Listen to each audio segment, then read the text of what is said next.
E aí eu trouxe um mapinha, né, do transtorno, colocando aí bem a epidemiologia. Desculpa, gente. Diz aí que a cada 100 crianças, uma é diagnosticada com TEA.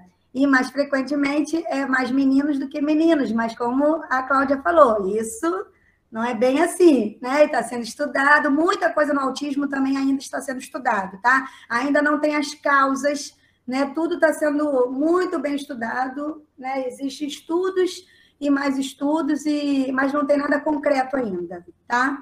Em relação a essa questão das mulheres terem menos autismo, o que tem sido ventilado é que as mulheres desenvolvem outros mecanismos, né, que não aparentam tanto e que pode ser muito subdiagnosticado em função disso, né? O menino ele é mais explosivo, ele usa recursos mais em função da própria socialização, né, do menino, que é menos controlado ou menos controlado do ponto de vista do comportamento do que a menina. A menina ela tende a gerar, a internalizar mais os seus sofrimentos do que os meninos. Então, é mais ou menos por isso. Mas isso ainda está sendo estudado também, né?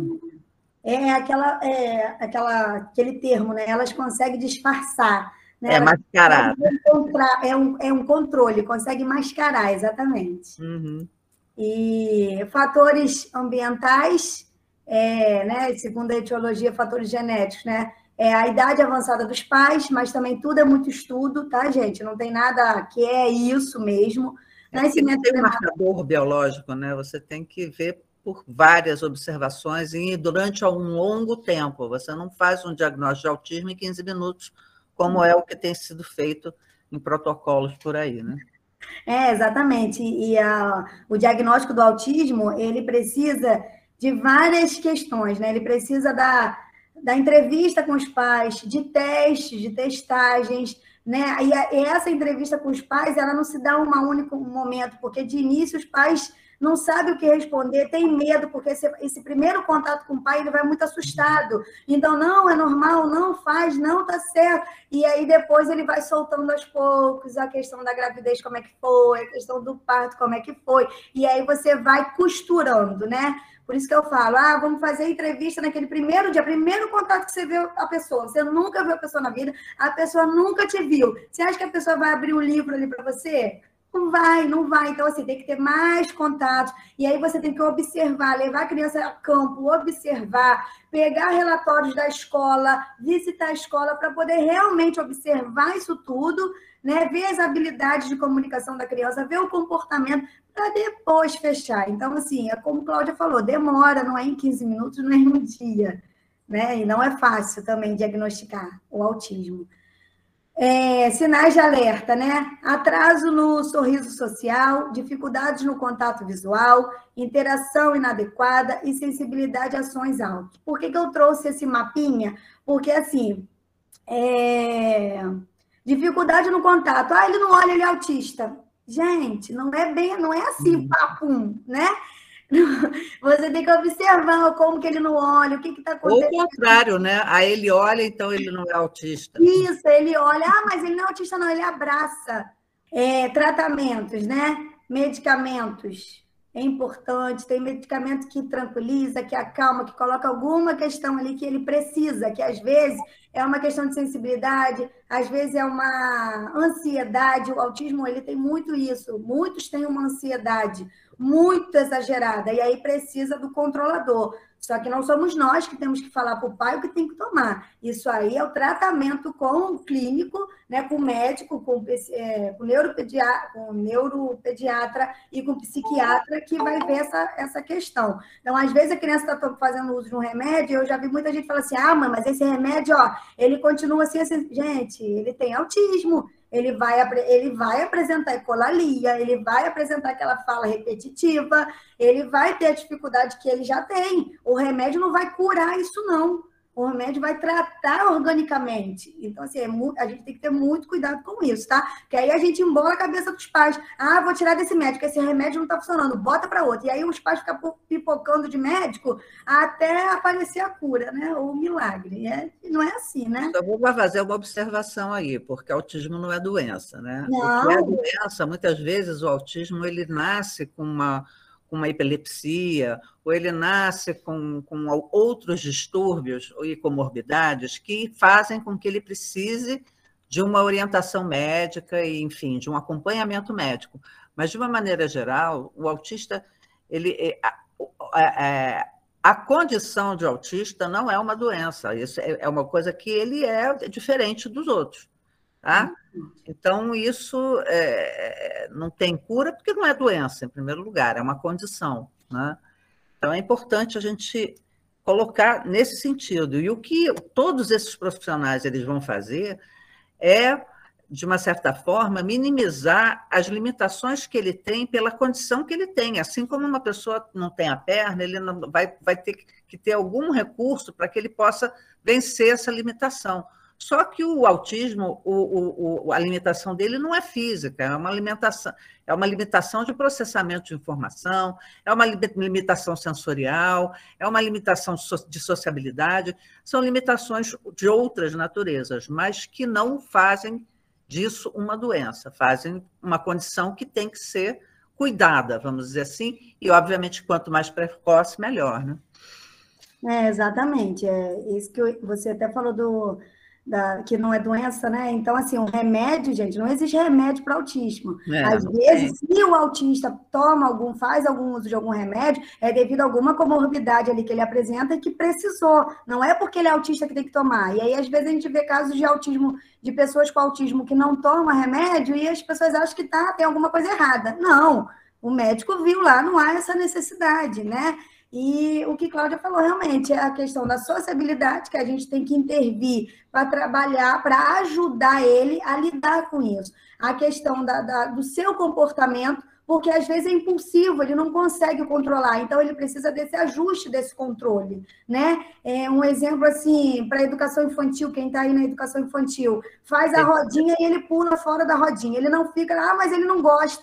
Não, gente, ele não sabe lidar com aquilo ali, ele precisa aprender. E se ele está entrando na creche, por isso que eu trouxe o exemplo da creche, se ele está entrando na creche, é preciso ensinar, tá? Então, assim, os outros alunos também choram, também não ficam, vocês não botam no colo, não incentiva, não estimula, não traz um brinquedinho para ele ficar ali. O autismo é a mesma coisa, é um trabalho de formiguinha, sim, mas é preciso trabalhar para que ele consiga ultrapassar isso que bloqueia ele, que é a sociabilidade, que é o comportamento, que são as inabilidades da comunicação. Ele precisa de ajustes de trabalho.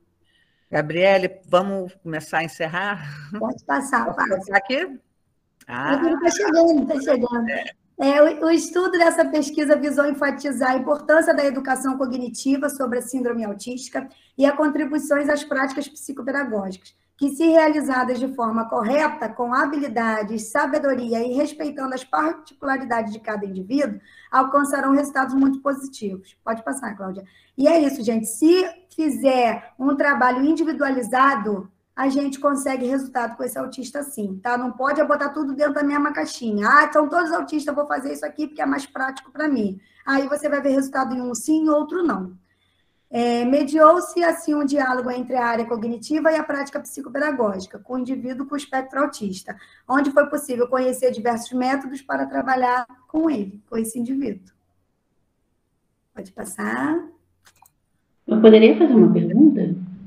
Pode. Aí as referências bibliográficas, tá? Depois vocês devem receber.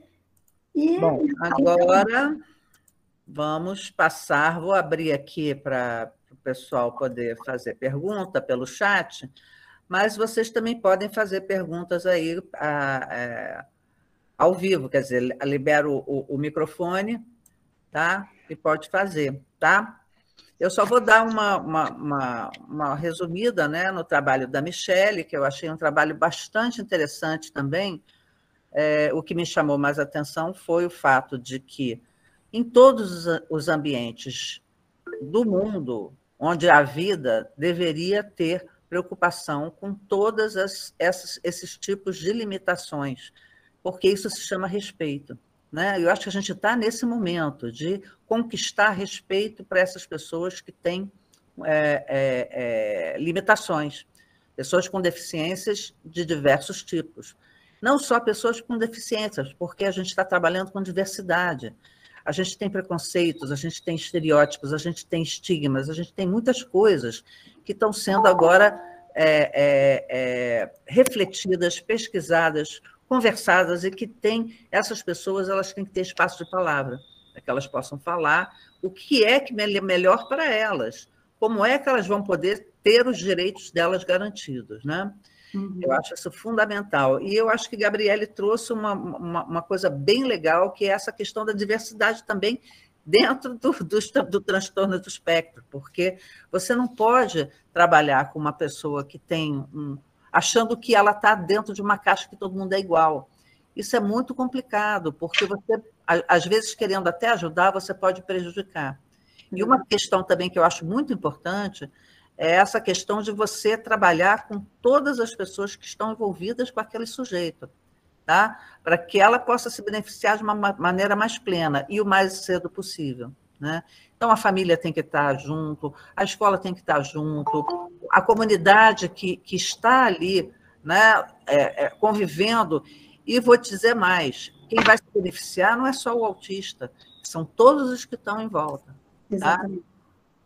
Tem sido feito pesquisas disso, pelo menos na escola, onde as salas que contêm pessoas com deficiência, elas têm um desempenho melhor até, um rendimento melhor acadêmico, né?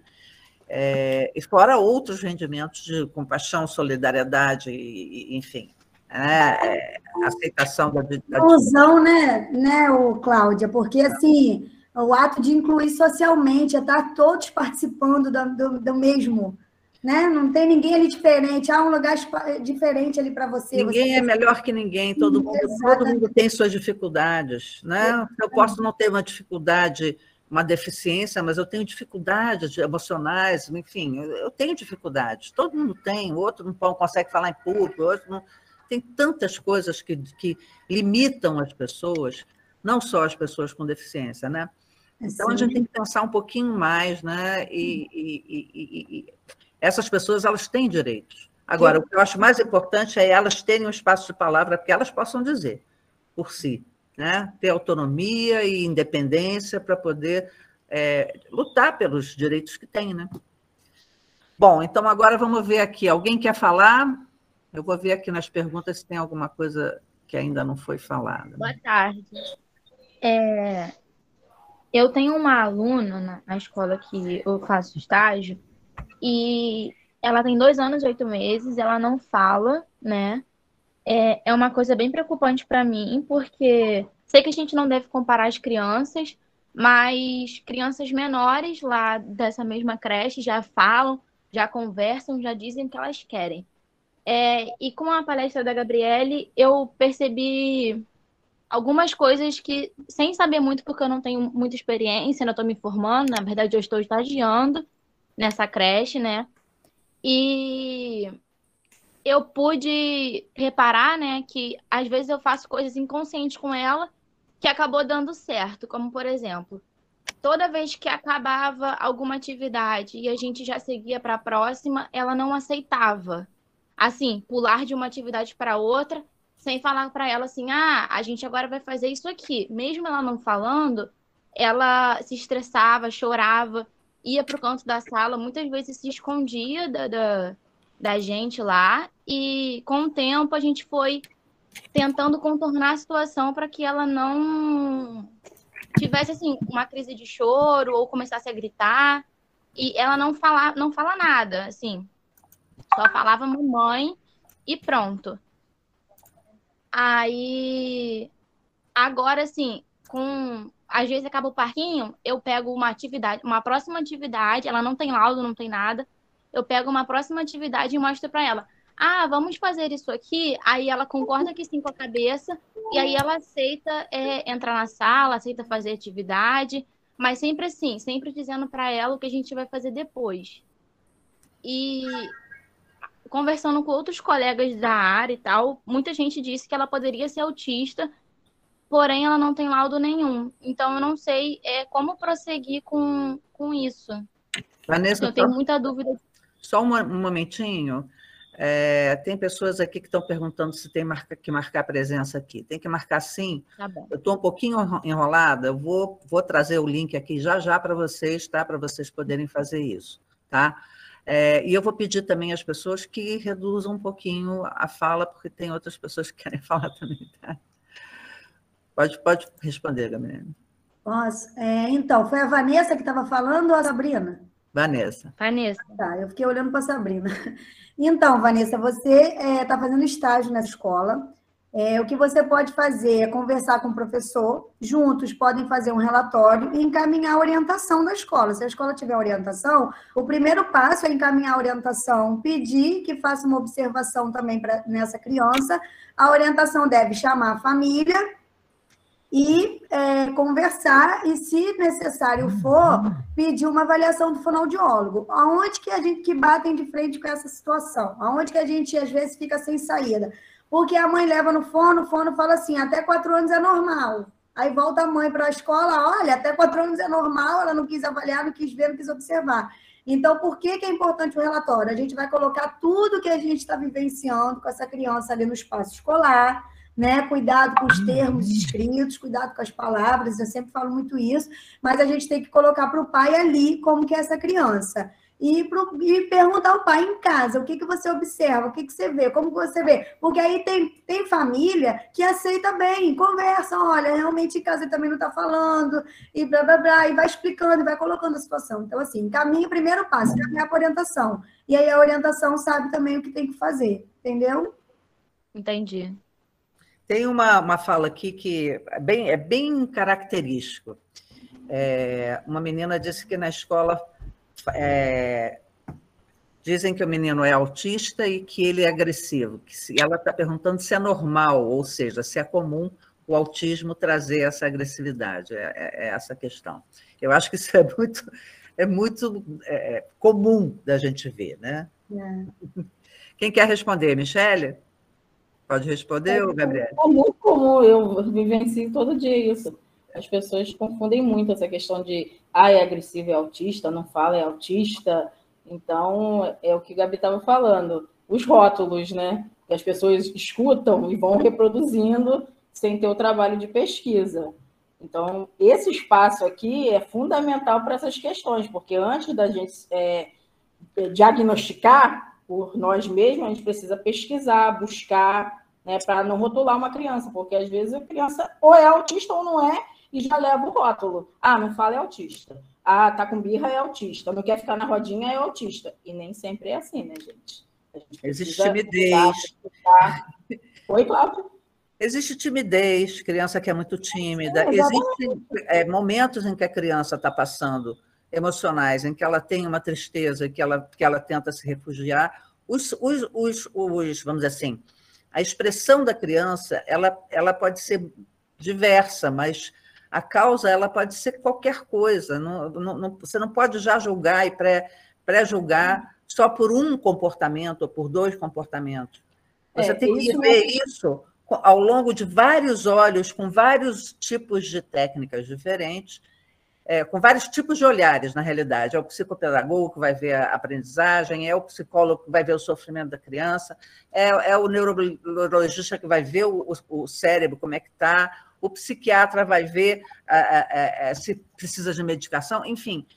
Todos esses, a fono vai ver como é que está a questão da articulação, se não fala, ou se não fala porque não pode, ou se não quer, ou se já teve um trauma, enfim, tem muitas questões que fazem com que crianças tenham o mesmo comportamento, porém com causas diferentes. Então, isso aí tem que ser ao longo de vários olhares, ao longo de um determinado período de tempo. Tá? Isso para ser um trabalho bem feito, porque muitas vezes pode não dar certo, e aí você trata uma criança com Ritalina e ela não tem hiperatividade, ela não tem nada desse tipo de... Né? A gente pegou muita criança tomando Ritalina, né, Gabriela, nas escolas, Gabriela. O que me assusta muito é essa questão desse diagnóstico precoce, entendeu? A gente tá não, e é importante, porque Quem não tem hiperatividade, se toma Ritalina ou risperidona, né, vai prejudicar o aprendizado, Sim, em vez de facilitar, em vez de... Né, e a criança vai ficar talvez até mais agitada. Exatamente. Então tem que Você está acelerando, você está dando uma droga para acelerar. Para acelerar uma parte que no hiperativo precisa ter um controle. É isso aí. Mais alguma pergunta? Peraí, deixa eu ver aqui. Rosiane, boa tarde. Olha, aqui comentários. Gostaria de saber Só 2 minutos.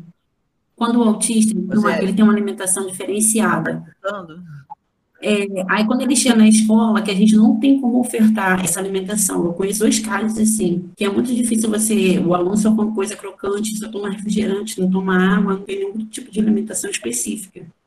Aí, quando chega dentro da escola, fica difícil da gente manter esse tipo de alimentação. Como que a gente deve proceder essa questão?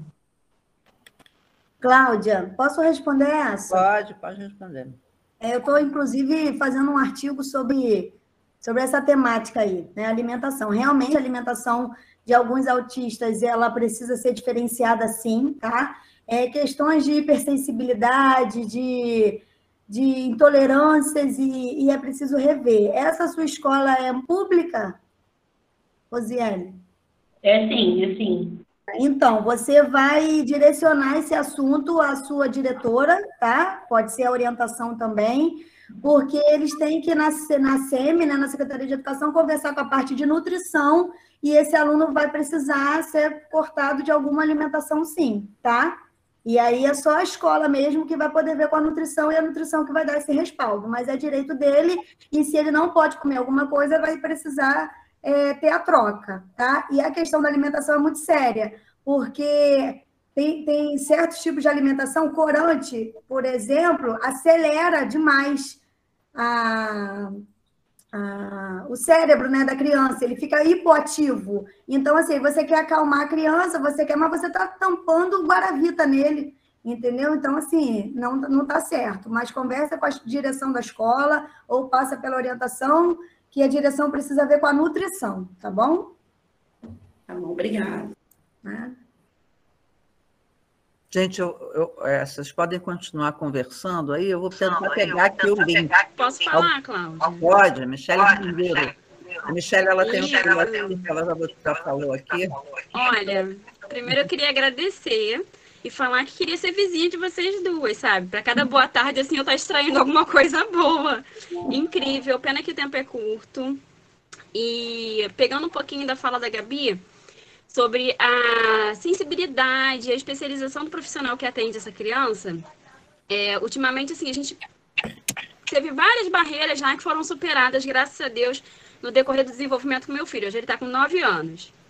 Só que, comumente hoje, né, eu escuto através das anamneses, das conversas, o que mais te incomoda? Eu falo, olha, hoje, graças a Deus, meu filho fala, mas ele não se comunica. E a socialização também é muito complicada. Ah, mas isso é normal. Isso quase me mata. Porque eu falo, cara, se fosse normal, eu estava em casa. Não tô aqui esperando uma ajuda, procurando uma troca. E assim, isso de verdade é uma coisa... Era isso, Cláudia, que eu ia colocar naquele nosso curso, que eu até me emocionei.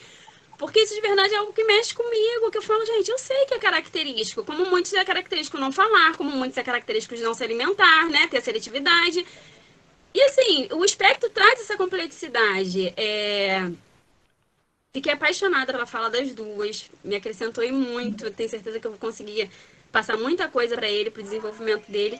E é isso que a gente precisa, que os profissionais eles tenham o olhar individualizado e buscar realmente potencializar aquilo que a criança tem de dificuldade para desenvolver, né? E de facilidade para melhorar. E não simplesmente, é característico. Não vai fazer, sabe? É bem triste isso. Michelle, falando nisso, eu queria só, porque, Michelle, a gente acabou de fazer uma formação junto, e ela tem essa questão mesmo, e é uma questão de que é a questão do atendimento, né? A forma como você atende a família, a forma como você... você não pode dar esperança, não, ele vai ficar normal. Não, porque ele é normal. O problema não é a questão de ser normal ou anormal, a questão é que ele tem uma condição diferente. E aí, quais são os recursos que a gente tem para que a vida dele seja melhor? é por aí que tem que ser feito, entendeu? Então, você vai encontrar, Michele, eu não sei se eu estou invadindo, mas vocês podem falar depois. Você vai encontrar profissionais maravilhosos e você vai encontrar profissionais horrorosos. Infelizmente, é assim. A gente tem que buscar, e a gente tem que buscar o melhor para aquelas pessoas que a gente ama, né? Então, se você começa a ver que o negócio não está funcionando e que está te orientando diferente, não está tendo muita modificação, seu filho está sofrendo, eu boto muito por aí. A primeira coisa que a gente tem que ver é se a criança está sofrendo. Se está sofrendo, não está certo, está alguma coisa errada. Tá?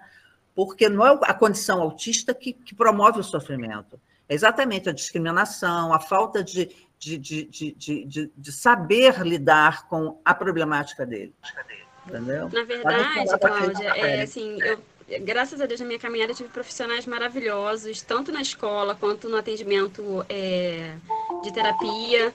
E eu percebo, o olhar que eu tenho em relação a isso, posso estar muito errada como mãe, mas é que as pessoas praticamente colocam na balança tudo que a gente já conseguiu evoluir e falam assim, ele não socializa, eu ouvi da fono isso, mas ele fala, ele não se comunica, mas ele fala. Eu falei, oi?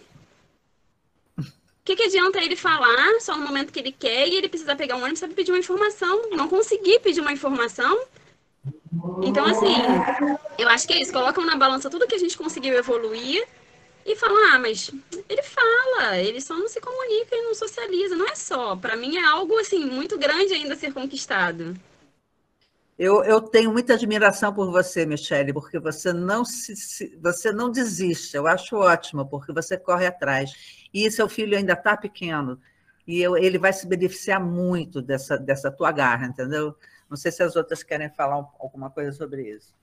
Não só dando continuidade à sua fala, Cláudia, exatamente, Michele. Existem profissionais e profissionais, pessoas e pessoas, né? E às vezes aquele profissional que às vezes não foi legal, não foi bom para você, pode ter sido ótimo para outra. Aí você fica assim, poxa, mas me indicaram, falaram dele, era tão bem falado, mas às vezes não serviu para aquele momento ali, mas você não pode desistir, entendeu? O que é normal? O que é ser normal, né? Vamos lá. Não tem. Então, assim, ele está bem na fala, a fala é uma coisa, mas se você ainda quer melhorar essa socialização dele, essa comunicação dele, bora trabalhar isso, entendeu? Bora para frente. Ele está só começando a vida dele, tem 9 anos, não recebe como ponto final, acabou, é só até aqui que eu faço, não vou fazer mais nada, porque senão ele regride. Então, assim, vai em busca, ele tem muito ainda a conquistar, vai entrar na fase da adolescência, e aí, é outra luta, mas, assim, é um dia de cada vez, né, o que nós falamos lá no início, não tem cura, não existe, porque não é doença. Ele tem uma forma de viver diferente, e a gente vai aprender a lidar, de ser diferente, e a gente vai aprender a lidar com ele e aprender também a fazer ele lidar com as coisas, entendeu? Não é porque, eu vejo às vezes uma figurinha, né, que o mundo do autismo ele é diferente, todo mundo vira para aquele lado, não, é juntar, ele também precisa se adequar a algumas coisas e nós também precisamos, entendeu? Então, assim, algumas coisas não recebe, não, vai filtrando aí, o que for bom você acrescenta, o que não for você deixa de escanteio. A Tamires está querendo, né? Olha, então, tá sobre a medicação, sim, vou te falar que é mais para um lembrete, porque muitos acham que está tomando a medicação, acham que vai ser de um dia para o outro, vai dar resultado. Não tem a paciência, né, de saber esperar, fazer o efeito na medicação, para ver se vai dar certo mesmo aquela medicação ou não. E eu conheço pais, que eu estou estagiando também, que eles já falam logo, esse remédio está fraco, tem dia que dá, tem dia que não dá. Você não vai conseguir fazer efeito, né, no remédio. Eu acho que tem que ter paciência, né? Tem muita resistência, né, Tamires, nessa questão da medicação. Os pais são muito resistentes, né? Aí começa o tratamento, para, ou não começa o tratamento. É muito comum a gente ver os pais que não começam o tratamento. Então, fica difícil, né? Não, você então, quando a criança está agitada, dá, e quando a criança calma, não dá. E aí não tem o remédio psicotrópico, principalmente, ele é um remédio de acumulação. Se você não pode nem começar a dar muito e nem tirar de uma vez só. Então, você tem que ter uma forma de você ir aumentando até a criança atingir aquele ponto que chegou para ele ficar bem. E depois, não começou a não dar certo, vai ter que mudar a medicação, porque isso também acontece muitas vezes. A criança não se adapta mais com aquela medicação, tem que mudar. E aí, porque o psicotrópico é isso, ele vai viciando o organismo acaba não fazendo mais efeito. Então, você tem que mudar. Mudar tem que fazer todo um trabalho também, tem que ter paciência. Até porque ele cresce, né, Cláudio? Mudam a sua formação, as suas hormônios. Exatamente. Uhum. Bom, gente, a gente já avançou. Elisângela apareceu. Quem? Elisângela, ela apareceu, ela falou. Elisângela quer fazer pergunta? Oi. Não, Elisângela não. Cláudia, me perdoa, posso só colocar um detalhezinho, uma experiência em relação à questão de educação? Vou ser bem breve, prometo. Marlene também quer falar? Quer? Marlene está falando com o microfone desligado. Está com o microfone desligado. Comentasse um pouquinho sobre o autismo da infância. Ah, tá. Oi, Cláudia, tudo bem? Tudo bem, querida. Michele, comenta aí depois a Gabriele fala. Eu consegui fechar mesmo o diagnóstico do meu filho com 2 anos e 6 meses. Com 2 anos nós começamos a investigação. Fui em 3 neuros diferentes no período de 6 meses. E a cada primeira consulta eu saía com laudo. E aí eu falava, não, peraí, gente, alguém tem que me dar um norte disso. E aí eu fui procurando até que no terceiro é o que ele acompanha até hoje no fundão. O primeiro neuro que atendeu ele, na primeira consulta com laudo, já me deu logo uma medicação falando que ia ajudar no desenvolvimento dele. E eu comecei a dar. O Yuri sempre teve sono normal, alimentação normal. A questão dele sempre foi muito em relação à fala e à interação social. E eu comecei a dar esse remédio em 15 dias, ele virou do avesso. A criança batia, mordia, coisa que ele nunca fez, extremamente irritado.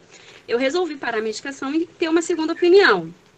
E aí na creche, que foi quem me encaminhou para esse médico, quando eu falei que me questionou, né, me perguntou, eu falei que não estava dando mais o remédio, aí ela falou assim, seu filho é psiquiátrico, ele precisa de medicação controlada. E aí eu fiquei de um jeito e percebi que o comportamento dele começou a mudar. Ele gostava muito, quando eu abria o carrinho, ele sabia que ia para a rua, ele sentava todo feliz. E íamos de carrinho para a creche.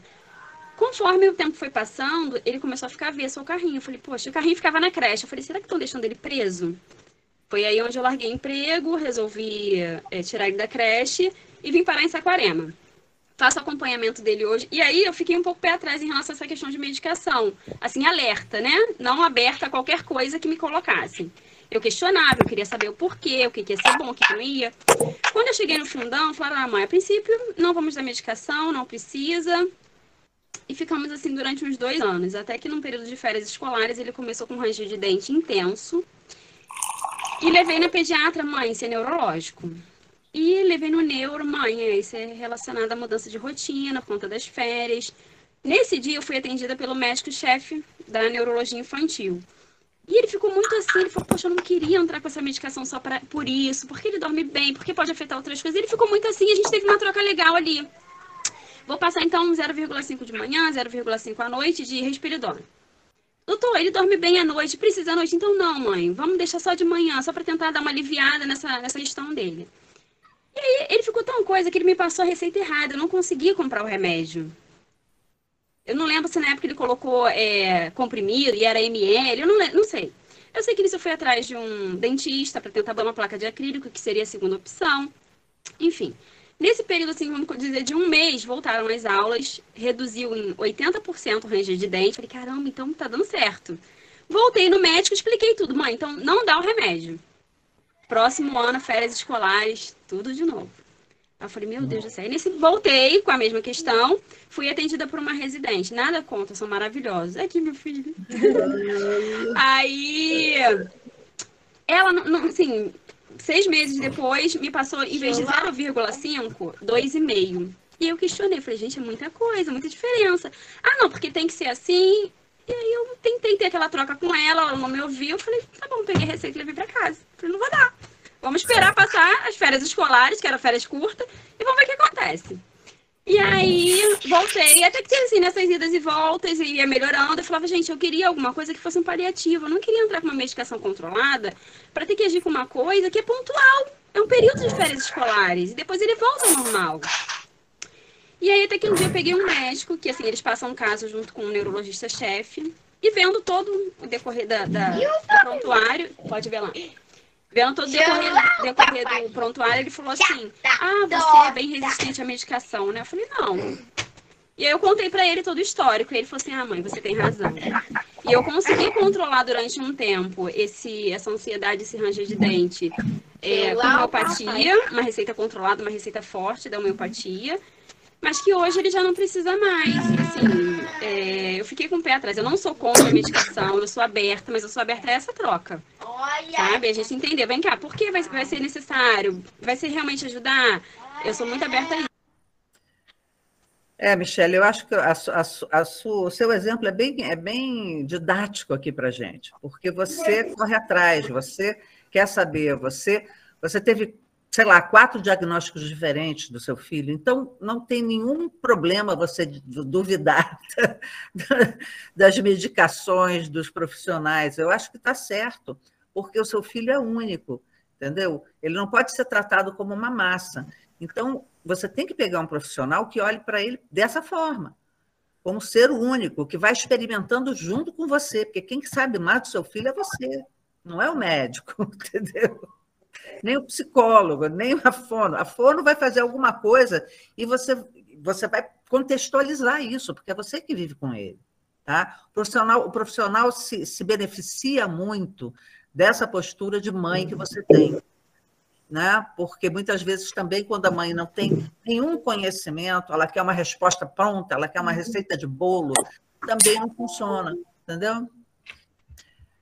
Bom, gente, a gente já está no adiantar da hora, vamos ter...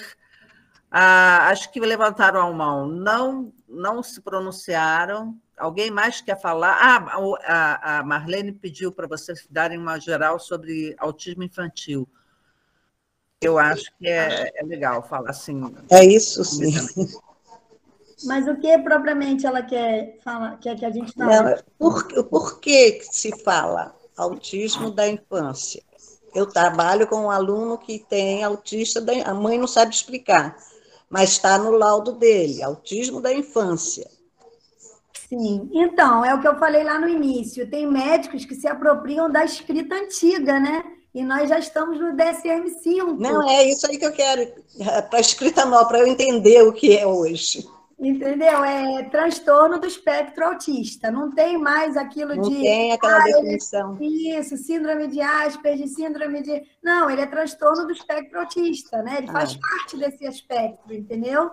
E por ser infância, antigamente se falava, lá na época de Kenner, né?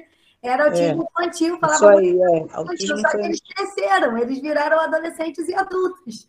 Então, assim, tem uns que têm o diagnóstico mais precoce, outros conseguem o diagnóstico mais tardio, até tardio, né? Outros na época que precisa.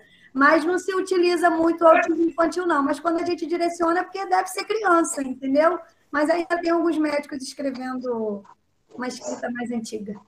Ainda tem médico falando... Obrigada, valeu. Ainda tem médico falando retardo mental. Retardo já foi. Isso não existe. Exatamente. Tá bom, meu amor, valeu. Vocês são ótimos. Só para finalizar, Cláudia, assim, a gente tem que ter cuidado, gente, porque dentro do autismo também há as comorbidades. E aí, às vezes, por isso que a Michele recebeu tantos laudos, né? Porque o autismo ele pode vir com comorbidade, assim como a dislexia pode vir com sua comorbidade, o TDAH pode vir com sua comorbidade, e aí o médico realmente, a avaliação, o diagnóstico, ele não é rápido, ele não é de um dia, ele tem que ter uma entrevista muito rica com a família, ele tem que ter uma observação, um olhar clínico muito, muito bom, para poder realmente finalizar. Porque às vezes eu prefiro quando o aluno está em acompanhamento. Eu gosto, porque está sendo avaliado, está sendo observado. Não tem que ir para o médico na outra semana, cadê o laudo, mãe? Cadê o laudo? Não, gente, o laudo é para quê? Eu vou até além. Eu acho que não tem que ir no médico no primeiro momento. Você tem que ir no em primeiro lugar, no psicopedagogo, ele está tendo algum... Isso é na escola, normalmente, que aparece, né? Começa a aparecer na escola. A criança, hoje em dia, vai para a escola com 0 anos, né? Porque você já começa, sai do útero, já está na escola. Então, é na escola que você percebe isso, né? Principalmente o autismo, que tem muita questão da sociabilidade. Então, primeiro tem que passar por três profissionais que eu acho importantes, que é o psicopedagogo, é o psicólogo e é o fonoaudiólogo. Esses 3, eles vão de uma certa forma, até ter um pouco vão te livrar de mandar para um médico que vai dar um remédio porque você está dizendo que o filho está agitado ou que o filho tem algum problema, e o médico, para se livrar de você, ele manda uma risperidona, ele manda uma ritalina, que muitas vezes não faz bem se o autista não tem hiperatividade. Entendeu? Ele pode ser até que fique bem, mas se ele não tem, não vai ser bom. Então, é importante fazer essa avaliação, que esses 3 profissionais eles têm tempo de olhar, eles têm tempo clínico de observação. É diferente do médico, que atende em 15 minutos. Então, o médico é uma opção posterior, quando você já tem uma suspeita, quando você já entendeu, o neurologista, que é o mais indicado para isso, né? Não o psiquiatra, porque não é uma doença mental. Enfim, são coisas que a gente tem que orientar as famílias, né, nesse sentido, a procurar o profissional certo. Então, vamos encerrar, gente? Eu acho que já deu, né? Foi super bom, agradeço muito, Michele, adorei seu trabalho, super rico. Gabriele também, eu já trabalhei com você, adorei, eu queria que você de volta lá. Mas... E vocês sabem que lá na página do fórum tem o contato delas, para vocês terem o trabalho completo delas, se quiserem, ou criar contatos também, né? Para vocês trocarem figurinha. Somos todos de Saquarema e eu ainda tenho aquele sonho de ser o melhor atendimento da educação especial do Brasil, né, Gabriele? Vamos fazer isso. Então, é isso. Então, obrigada a todos. E qualquer pergunta que vocês queiram, podem direcionar, então, diretamente para os palestrantes, ok? Então, beijos a todos. Todo mundo aqui, milhões de agradecimentos a vocês, dizendo que as palestras foram maravilhosas. Eu tenho 500.